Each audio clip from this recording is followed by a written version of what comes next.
Hello students.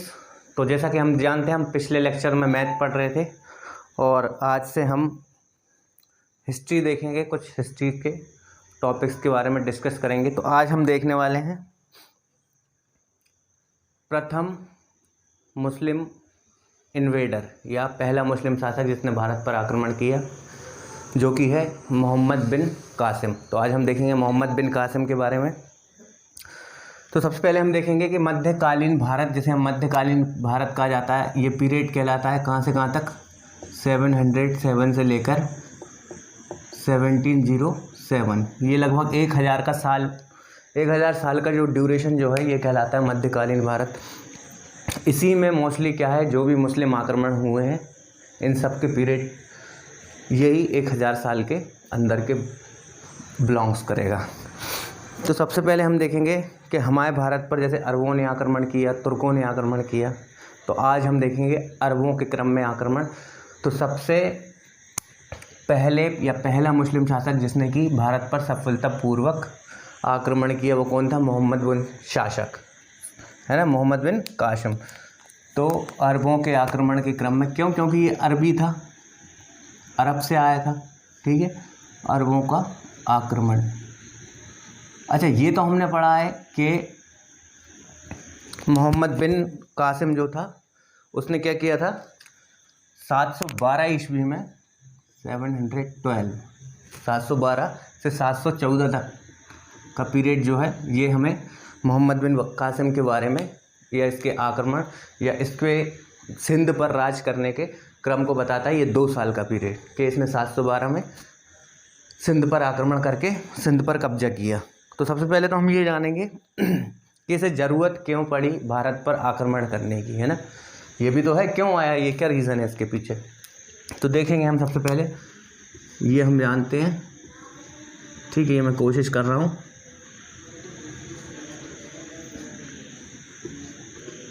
ठीक है, India का मैप बनाने की, और हमें यहाँ पर मतलब है ये वाले पोर्शन से, ठीक है, ये वाला पोर्शन जो कि कहलाता है क्या,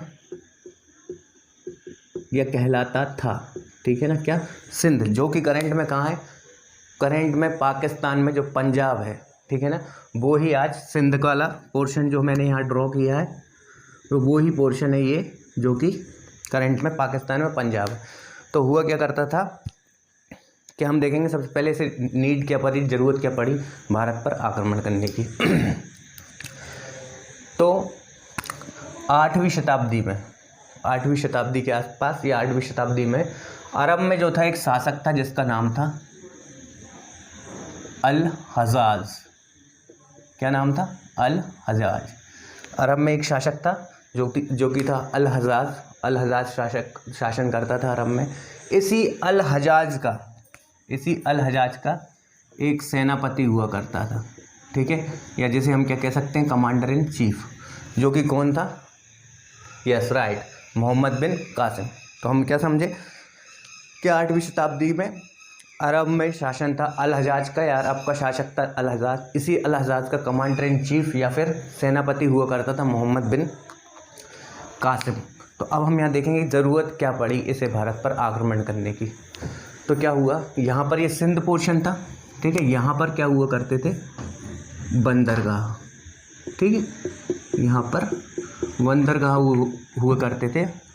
और उस टाइम पर सिंध जो है इसकी कैपिटल जो हुआ करती थी उसका नाम था देवल। तो इसी हिसाब से ये जो बंदरगाह हुआ करता था ये बंदरगाह कहलाता था देवल बंदरगाह। तो ये अल हजाज जो है ये इनका काम क्या था, यहाँ पर इसके लोग जो थे यहाँ पर इस बंदरगाह से बिजनेस करते थे, ठीक है, यहाँ से बड़े बड़े इनके जहाज आया करते थे और यहाँ पर बिजनेस करने का काम किया करते थे, व्यापार।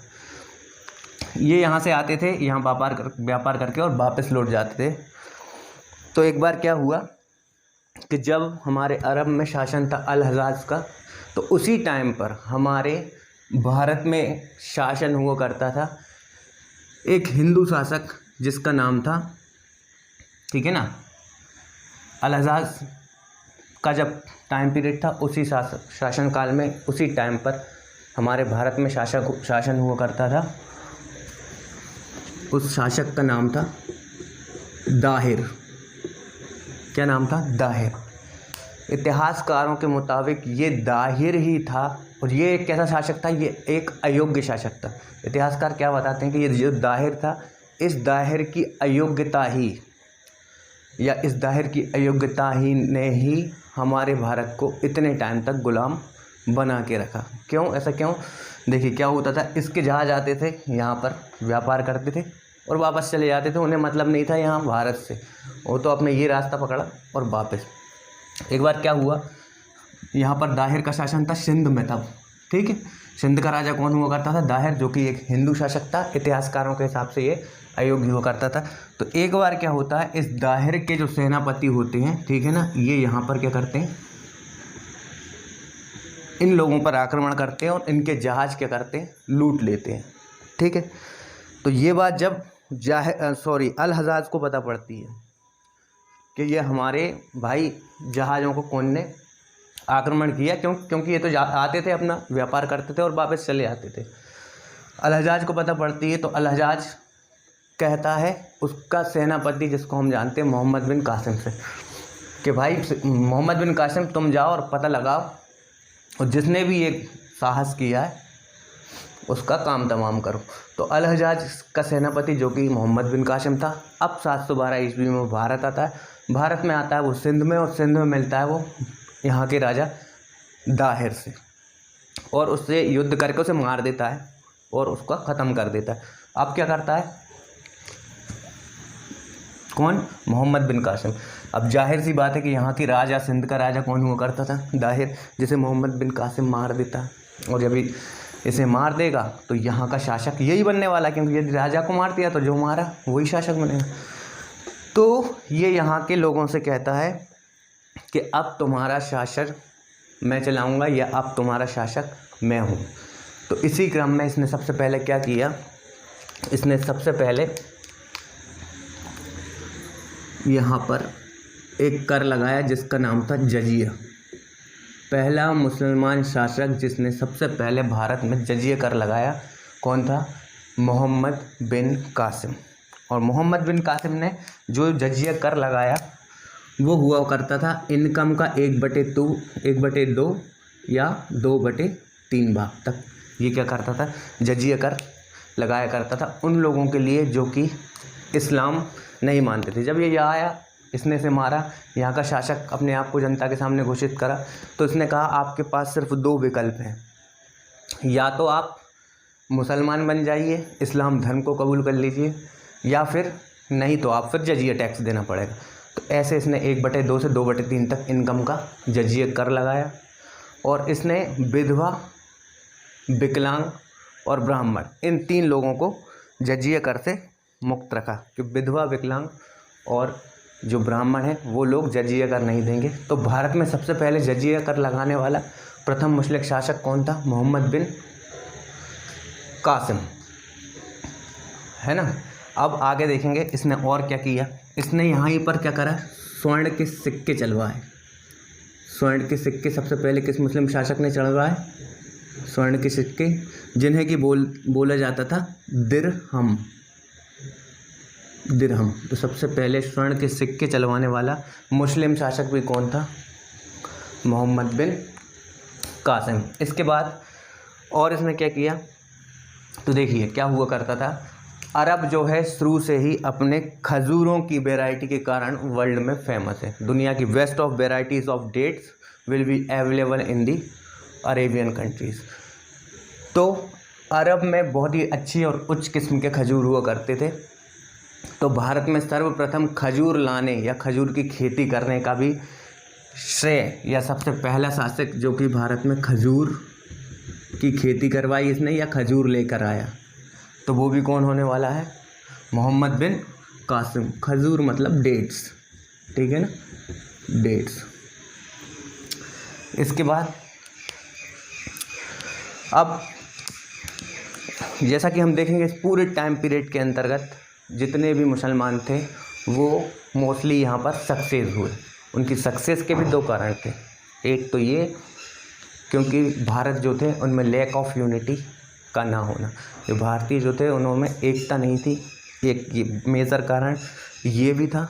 और दूसरा उनकी युद्ध की कुशल नीति जो है वो, जैसे कि हमारे यहाँ उस टाइम पर क्या माना जाता था, जितने ज़्यादा हाथी जिस राजा के पास हैं वो सबसे ज़्यादा ताकतवर कहलाता था। क्यों? क्योंकि मोस्टली जो सेना होती थी वो पैदल सेना होती थी, और जिस राजा के पास जितने हाथी हुआ करते थे वो हाथी उस पैदल सेना को कुचलने का काम किया करते थे। तो ये हमारे शासकों की जो है सबसे बड़ी ताकत हुआ करती थी, और यही ताकत जो है शासकों की सबसे बड़ी कमज़ोरी साबित होने वाली थी, या कमज़ोरी साबित हुई या कमज़ोर साबित हुई। क्यों? क्योंकि जब मोहम्मद बिन कासिम भारत आया तो ये अपने साथ लेके आया क्या? अरबी घोड़े। क्या लेके आया अपने साथ? अरबी घोड़े। अब जो हमारे मुस्लिम शासकों के पास हाथी हुआ करते थे, जितनी देर में वो 360 घूमा करते थे, इतनी देर में ये अरबी घोड़े तो काम ख़त्म कर दिया करते थे, या काम तमाम कर दिए करते थे, क्योंकि इनमें बहुत ही चुस्ती होती थी, है ना। तो एक मेजर रीज़न इनका ये भी रहा। तो भारत में सबसे पहले अरबी घोड़े लाने का श्रेय भी किसको है? मोहम्मद बिन कासिम को। सबसे पहले खजूर लाने या खजूर की खेती करने का श्रेय मोहम्मद बिन कासिम। स्वर्ण के सिक्के जिन्हें दिरहम नाम से जाना जाता था, मोहम्मद बिन कासिम लेके आया। और सबसे पहली बार जजिए कर लगाने वाला मुस्लिम शासक जो था वो भी कौन था? मोहम्मद बिन कासिम। ठीक है, तो हमने देख लिया क्या रीज़न था कि 712 ईस्वी में मोहम्मद बिन कासिम आया और उसने भारत पर क्यों आक्रमण किए, हम ये बात सीख चुके हैं। इसके बाद क्या होता है कि जब ये भारत पर आक्रमण करके सिंध की राजा जो है हमारा दाहिर को मारता है, तो दाहिर की दो बेटियां होती हैं, ठीक है। उन दोनों बेटियों को क्या करता है ये दाहिर? अल हजाज के पास भेज देता है। क्यों? क्योंकि अल हजाज के 2 लड़के होते हैं, ठीक है ना। तो इस हिसाब से इन दोनों लड़कियों को अल हजाज के पास भेज देता है, और ख़ुद यहीं पर रहता है, यहीं शासन करता है 712 के बाद। बट इसकी जो लड़कियां होती हैं वो भी बहुत ज़्यादा समझदार निकलती हैं, ठीक है। वो क्यों समझदार निकलती हैं कि जब ये इनको वापस भिजवाता है अरब, तो वो यहाँ के शासक अल हजाज से कहती हैं कि मोहम्मद बिन कासिम आपको बेवकूफ़ बना रहा है या पागल बना रहा है। क्यों? क्योंकि उसने हमारी आबरू रास्ते में ही लूट ली है, और उस हमारी आबरू लूटने के बाद आपके लड़कों के लिए हमें आपके पास भेजा है। तो जैसे ही बात ये अल हजाज को पता पड़ती है, तो अल हजाज तुरंत आदेश करता है कि मोहम्मद बिन कासिम वापस भारत से लौट के आए। तो यही रीज़न है कि हमें 712 से लेकर 714 तक ही सिर्फ मोहम्मद बिन कासिम के बारे में पता पड़ता है, क्योंकि 714 में वो वापस लौट जाता है।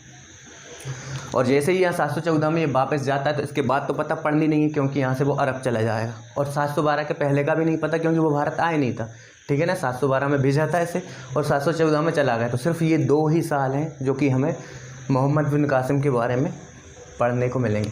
तो जैसे ही ये वापस जाता है, तो कुछ इतिहासकार बताते हैं कि अल हजाज जो है उसने मोहम्मद बिन कासिम को सज़ा दी, कैपिटल पनिशमेंट दिया, और उसे मार दिया गया, या अल हजाज ने उसे मरवा दिया, मार दिया। और कुछ इतिहासकारों के मुताबिक, कुछ इतिहासकार क्या बोलते हैं कि जब इसको वापस बुलाया, अल हजाज ने जो भी बात थी वो सब बताई, तो इसने अपनी ईमानदारी का सबूत देते हुए अपना खुद का गला काट कर इनके सामने पेश कर दिया। तो ये वो प्रोसीजर थी, या ये वो टाइम था जो कि हमने मोहम्मद बिन कासिम के बारे में बताया। इसमें जितने फैक्ट्स थे जो कि मोस्टली एग्ज़ाम में पूछे जाते हैं, ये सारे फैक्ट्स हमने देखा। 2 और इम्पोर्टेंट पॉइंट्स हैं इसमें, जो कि क्या है, 2 पुस्तक, एक चरक संहिता, कुषाण वंश का सबसे फेमस राजा हुआ करता था कौन? कनिष्क। और कनिष्क के शासनकाल में एक राजवैद्य हुआ करता था जिसका नाम है चरक। इसी चरक ने एक बुक लिखी जिसका नाम है चरक संहिता। तो मोहम्मद बिन कासिम ने, या अरबों कह लें, है ना, अरबों ने इस चरक संहिता का अरबी में अनुवाद किया, ठीक है ना। तो याद रखना किसने करवाया? मोहम्मद बिन कासिम ने, या फिर अरबों के द्वारा चरक संहिता का भी, या चरक संहिता का काय में अनुवाद किया गया, अरबी में। और एक बुक और थी जिसका नाम था पंचतंत्र। पंचतंत्र, ठीक है। कहा जाता है कि दुनिया में सबसे फेमस बुक है वो है बाइबल, और दूसरे नंबर पर दुनिया में सबसे फेमस बुक है जो कि है पंचतंत्र। तो इस पंचतंत्र, जो कि विष्णु शर्मा जी के द्वारा लिखी गई है, इस पंचतंत्र का भी अरबी में अरबों के द्वारा ट्रांसलेट किया गया, ये अनुवाद किया गया। और इसका नाम अरबी में शायद कालीला, हाँ कालीला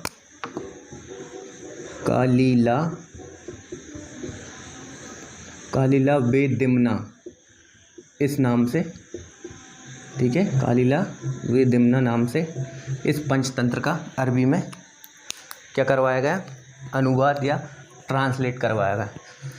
तो आज हमने देखा अरबों का आक्रमण, और अरबों के आक्रमण में प्रथम अरब जो जिसने भारत पर आक्रमण किया, मोहम्मद बिन कासिम, जो कि 712 से 714 ईस्वी तक का टाइम पीरियड था। इसके बारे में देखा हमने। अगला लेक्चर हम देखेंगे, उसमें हम पढ़ेंगे तुर्किश इन्वेशन, है ना, या तुर्की आक्रमण, जो कि तुर्क से लोग आए थे, जो मुसलमान, उन्होंने जो भारत पर आक्रमण किया। तो तुर्की आक्रमण या तुर्की इन्वेजन या इन्वेडर, ठीक है ना, आक्रमणकारी कौन थे, उनके बारे में देखेंगे। तो आई होप समझ में आया होगा आपको। नेक्स्ट वीडियो में मिलेंगे। Till then take care.